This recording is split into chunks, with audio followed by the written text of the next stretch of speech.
Ick is a relatively new colleague at ERG. He took over the reins of the measurement team from Gary, and he's got an extensive background measuring air quality using various methods all over the world, with a lot of experience in overseas countries, and he brings this now to London to lead on new initiatives. And the one that he's going to be talking about is citywide sensor networks, not just London, but beyond.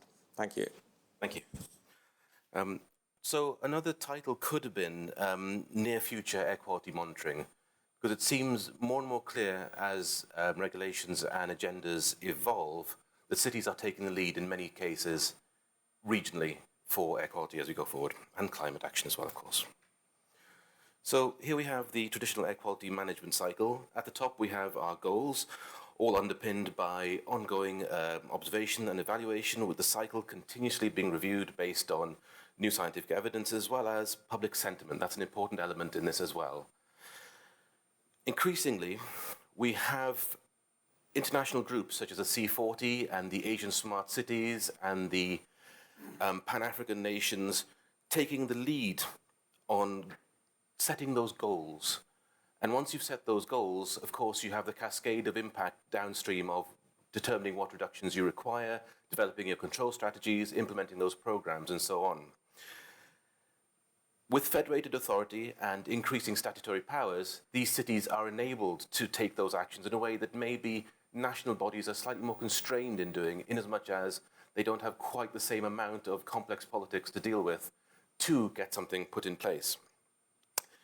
That's maybe not unreasonable, as about half the world's population is now urban.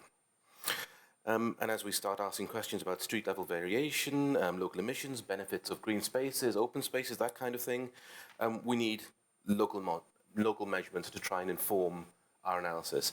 But then I would say we need more measurements. I'm a little bit biased in that respect.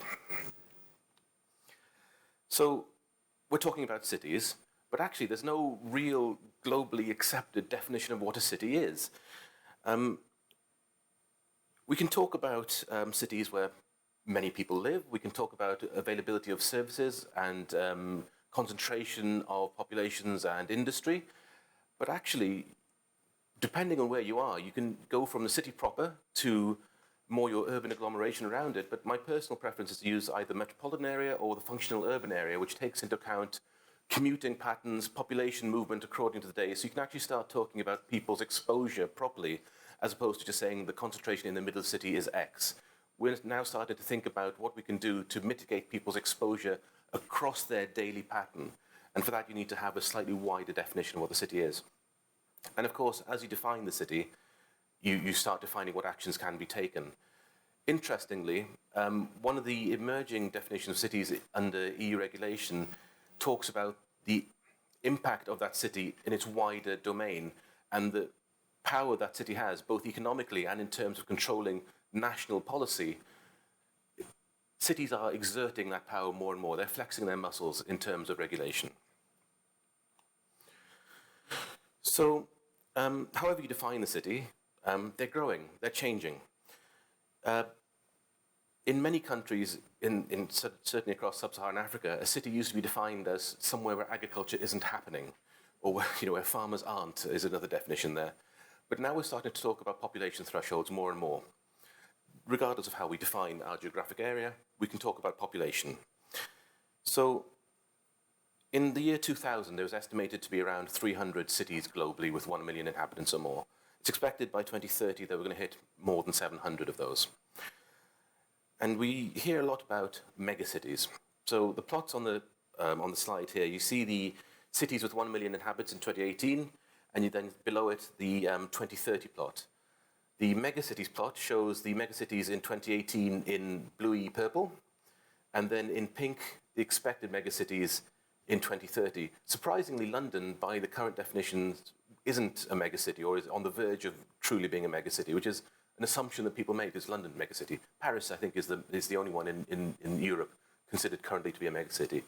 But the important thing there is, as you expand your megacities from 33 in 2018 to 40-odd, 45-odd in 2030 expected, it's the global south where we're seeing that expansion. 10 of the expected growth of megacities is expected to be in developing economies stroke global south. And yeah, I mean, it's interesting to look at the population growth. So the graph there showing your rural slice is staying pretty stable in terms of absolute numbers, but in proportional terms, it's dropping off quite significantly. As you see, the very top little slice there of cities of 10 million or more, so megacities, is becoming more and more important. And if you couple that with economic activity, and a large part of national policy is obviously driven by these economic powerhouses, their influence is going to be increasing as well.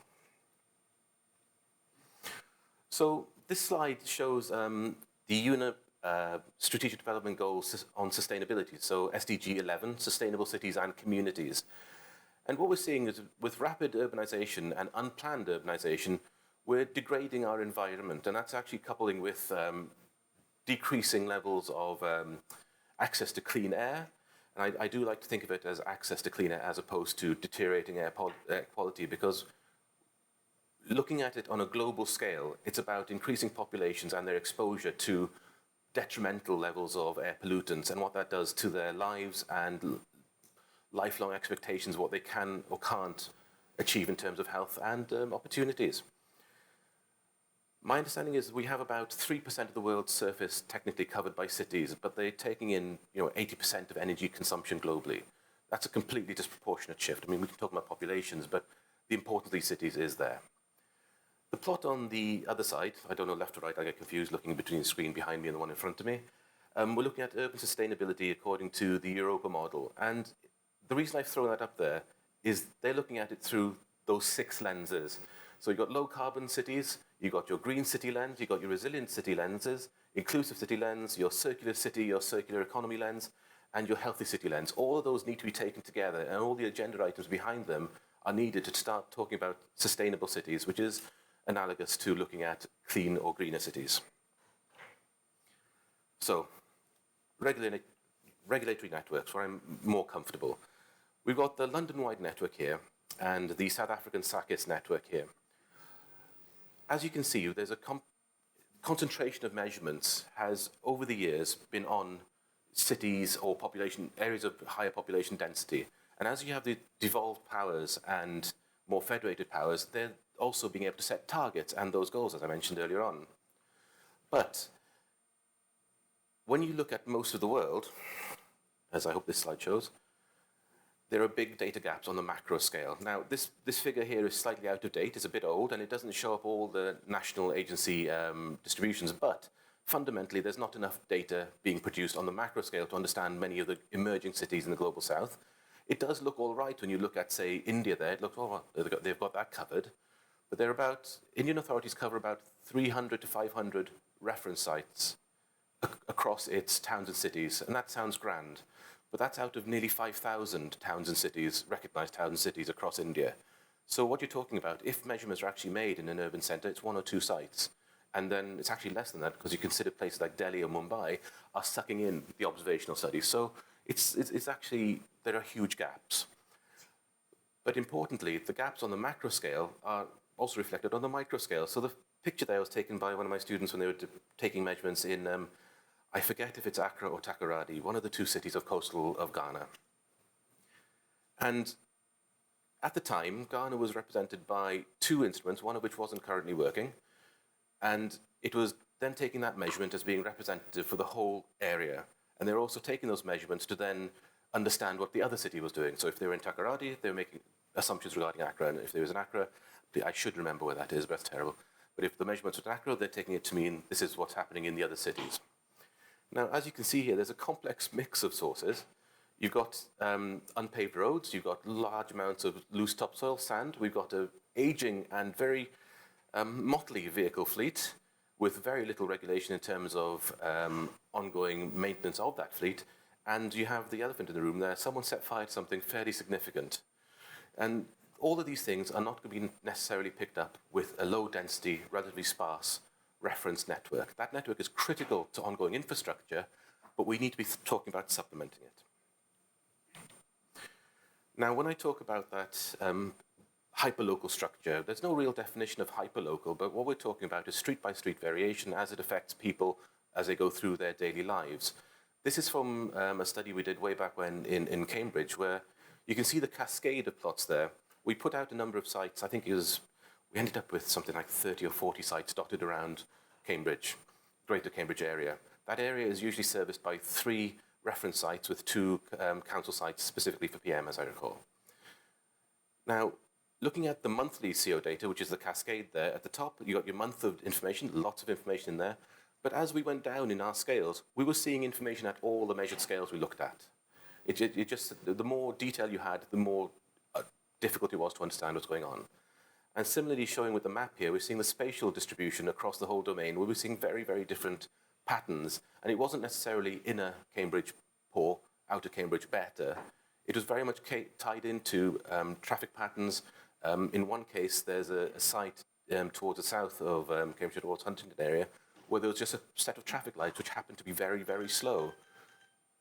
I hope I haven't offended anyone with that comment, but that site was particularly bad in terms of particulates just because you had a lot of static traffic there. It's a little village in the middle of nowhere, but it was analogous to central Cambridge in terms of the problem that you would have in that vicinity. You're not going to pick up that information unless you have that hyperlocal information. And again, because the city of Cambridge wanted to get that additional information.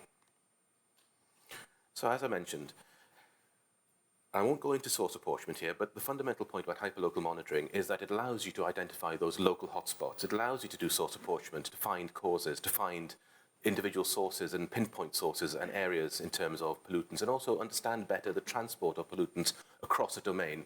So as David mentioned there, it's not just about having a supersite. These aren't supersite information, I'll come on to that in a second, but a supersite gives you a lot of information, but many supersites gives you that transport term, gives you that time term, gives you that evolution of your plume and transport of your plume, which is critical.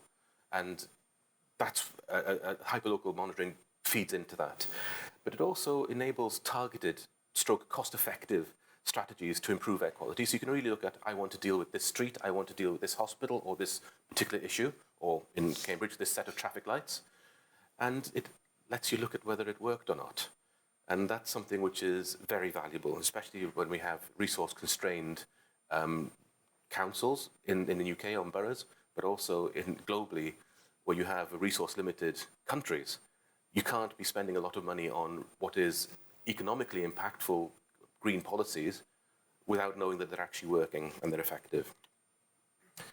So, as I mentioned, we have substantial homogeneity in urban air quality on all the measured scales we looked at.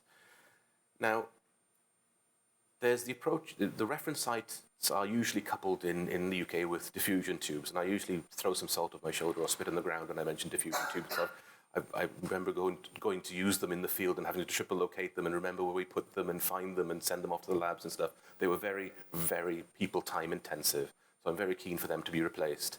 But the idea is, what is the value of less sensitive measurement in the right place versus very precise measurement from the reference site in a potentially compromised position? Because they often are compromised in as much as you have to find somewhere which is safe, you have power, you have your enclosure, you have access, and so on and so forth.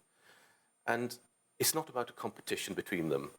The small sensor approach, which is basically using emerging sensor technologies coupled with communications tech and low power consumption units in a nice box of some flavor which you put up locally, they're augmenting precision monitoring sites. The idea is they work together.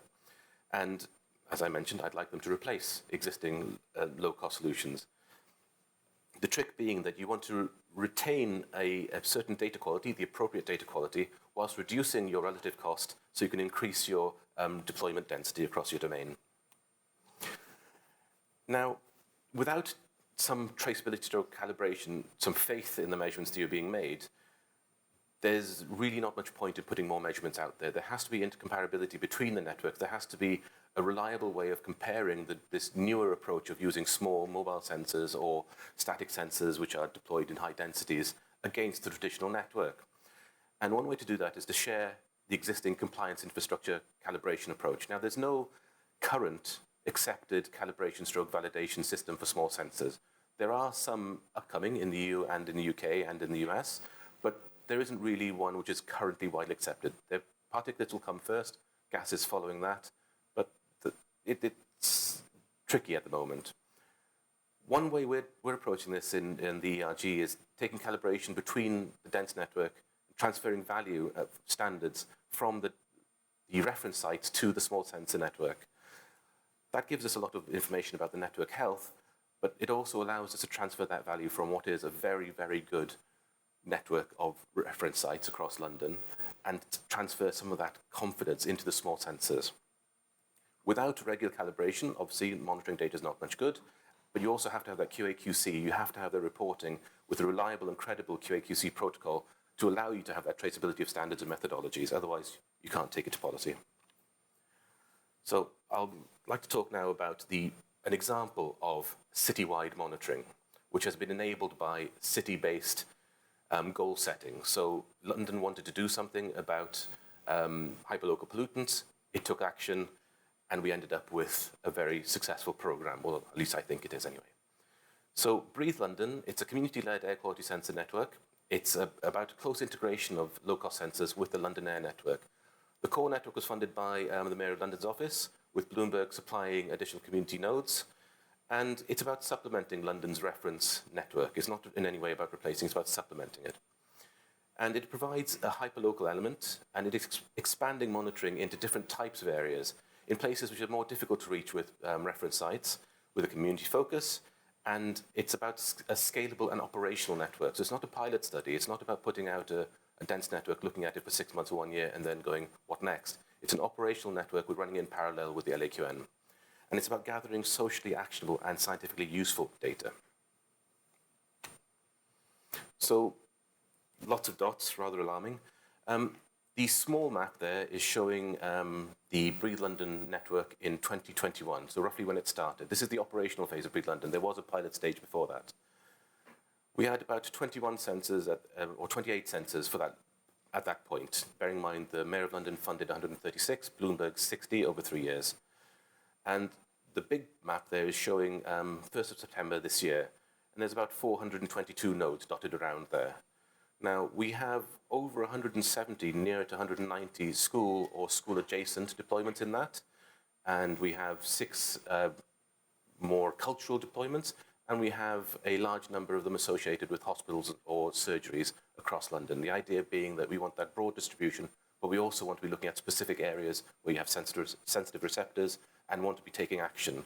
So if you want to have information about whether a quiet school street plan has worked, you need more information around that street to see whether it's been effective. The initial expansion expectation was about 5% a year on that original 136 odd nodes. So we're doing rather well.